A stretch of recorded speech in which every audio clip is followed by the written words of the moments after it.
But then we went after that to Officer Barbrady and some really bad acting school students in the back who had found Matt Hardy laying on the ground selling his leg. And then Jericho and Sammy Hagar come in and take credit for it.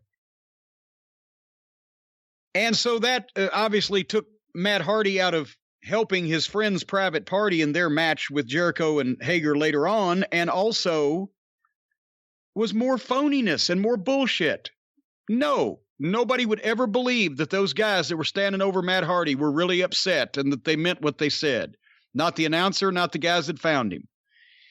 No, Matt Hardy did a great promo where he said he was going to, after nearly getting killed and having brain damage, he was going to take some time off and get healthy.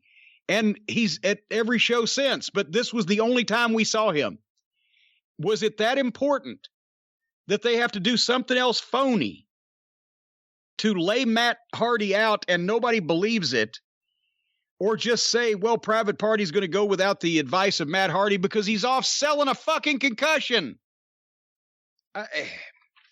I will say this. I disagree with you a little bit on that. Private Party were the least of the problems in this segment. Alex Marvez can make anything seem phony. He is so unnatural, and he's not good on camera. And just the words that come out of his mouth seem contrived. Yeah.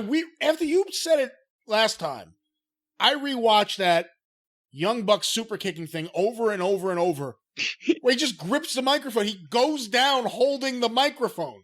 He didn't even go down and take a bump. He just leaned backwards over off camera. Holding the microphone the whole time. As tight as he can the whole time.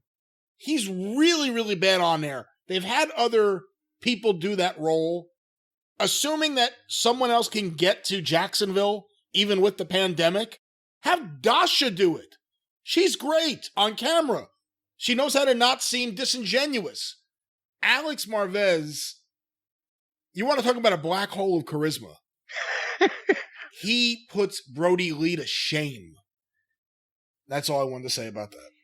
All righty. Well, we continue on with the next match is going to have a special guest color commentator, Kenny Olivier. Twinkle Toes McFingerbang himself joined the announce team, apparently to give a feminine perspective on the situation.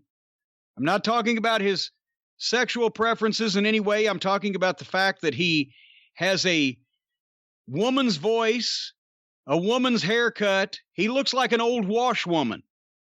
And he brings the same level of excitement as an old washwoman would to this commentary about his on-again, off-again relationship with Adam Page. And like anybody could give a shit. Because the match was Kazarian against Page. Frankie Kazarian has hair again. He looks 15 years younger, thank God. I hate guys that are bald-headed on purpose. I noted that Olivier stuttered and lisped and stammered in an unconvincing and completely unintimidating manner.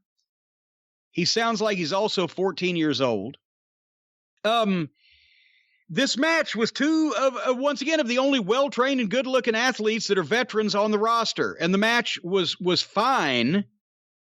There are once again, no clear babyface and heel here, so they just went back and forth. But this is AEW, so we're lucky that both guys are actually grown adult graduates of a wrestling school. But still, they're good athletes. They did some good shit. It showed to me that Page could have gotten over and been a top singles guy by being booked like a proper wrestler from the start instead of being saddled with a ballet dancer for a partner and grade school drama class booking and being portrayed as an irresponsible fucking depressed drunk, which has always gotten everybody over that's gotten that gimmick. But anyway, basically that's it started going a bit long. They need more talent so they don't have to have these long matches every fucking time. And I hear people that they're apologists, and even Uncle Dave said, well, they have so much talent they can't get it all on television. They sure could if every match wasn't 20 minutes in apparently 100-degree heat and humidity in Florida till the viewer is going, would you please just go home? They've got a 2-hour show. They could get all this talent on if they had a clue how to do it and any restraint. I noted Olivier speaking now with the tone and excitement of a man on Xanax and helium at the same time. I asked the question, will they go home? The only thing worse than a 20-minute cold match, and a cold match is a match that has no real angle or issue or grudge or whatever behind it. Just book two guys, this guy versus this guy. The only thing worse than a cold match for 20 minutes is a 20-minute cold match between baby faces.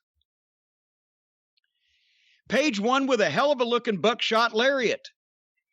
It was good and then long. And then, Page won, but he could have beat a heel, for fuck's sake, except are they trying to make him a heel because he's an irresponsible drunk? But if he's the heel, then you'd have to take the side of the fucking lisping Harpo Marx lookalike who then limped off in his fucking T-shirt, sloppy shorts, and shoes. Everybody here dresses like they live under an overpass. There will be no reunion. Tony Schiavone said, well, it was certainly very uncomfortable at times between Olivier and Page. Yeah, it was uncomfortable for the fucking listeners. And then Page drank a beer, not in a cool way like Steve Austin, just in a sad, drunk way, like, give me a fucking beer. That's what I saw there. All right. Did I miss anything? I thought it was all right. Like you said, it went really long. The problem for me with this match going this long, because they're both really talented guys and their work together was all right, but it's a match where the ending was not in question. Yeah. To go that long where you know who's going to win, you're just basically sitting there waiting for them to win.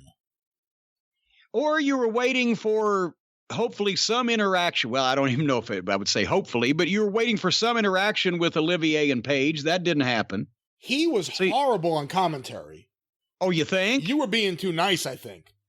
I think it made me care less about seeing them wrestle than I did before. And he was dressed the same way Tony Khan was. Maybe they're swapping out clothes in the back. They dress from the same fucking Goodwill donation box. I don't know. Good guys. Match was way too long. Finish was never in question. Omega should never be on commentary ever again. Don't let him speak. Just don't let him speak. Even Harley's sitting here going, it was horrible, horrible.